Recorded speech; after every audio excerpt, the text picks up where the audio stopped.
Alors, pour les jusqu'au boutistes, on va faire une manipulation un peu plus complexe. Voilà, je voudrais faire la division de 30 divisé par 8. Alors, première étape, je vais chercher la partie entière de 30 divisé par 8. Alors, il y va une fois, deux fois, trois fois. Ah, le 4 fois n'y va pas. Le reste est de 6. Donc, première étape, j'ai fait la division euclidienne. 30 égale 3 fois 8 plus 6. Ça marche. Maintenant, je voudrais franchir l'étape après la virgule. Mon reste est de 6. Après la virgule, on va donc travailler sur les dixièmes. 6 unités, 60 dixièmes. Eh bien, je vais prendre le 60, que je vais considérer pour cette opération comme 60 dixièmes.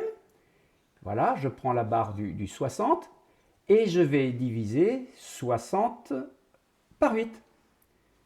Alors, 60 divisé par 8.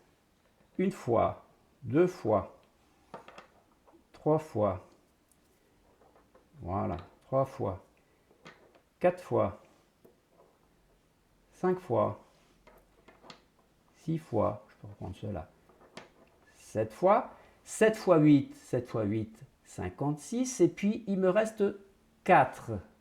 Voilà, j'ai fait ma division pour les dixièmes. Donc je rappelle, ma partie entière, ici c'était 3. Après la virgule, on a les dixièmes. J'ai 7 dixièmes et j'ai encore un reste de 4. Et on va poursuivre l'opération en travaillant sur les centièmes.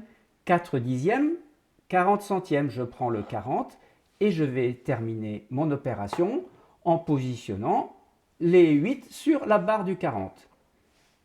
Une fois, deux fois, trois fois, quatre fois, cinq fois, sept fois, il n'y a pas de reste. 7 fois, il n'y a pas de reste. 5 fois 8, 40. Donc, j'ai fait mon opération entière avec la partie entière 3, 7 dixièmes, 5 centièmes. Mon résultat, 30 divisé par 8, ça donne 3,75.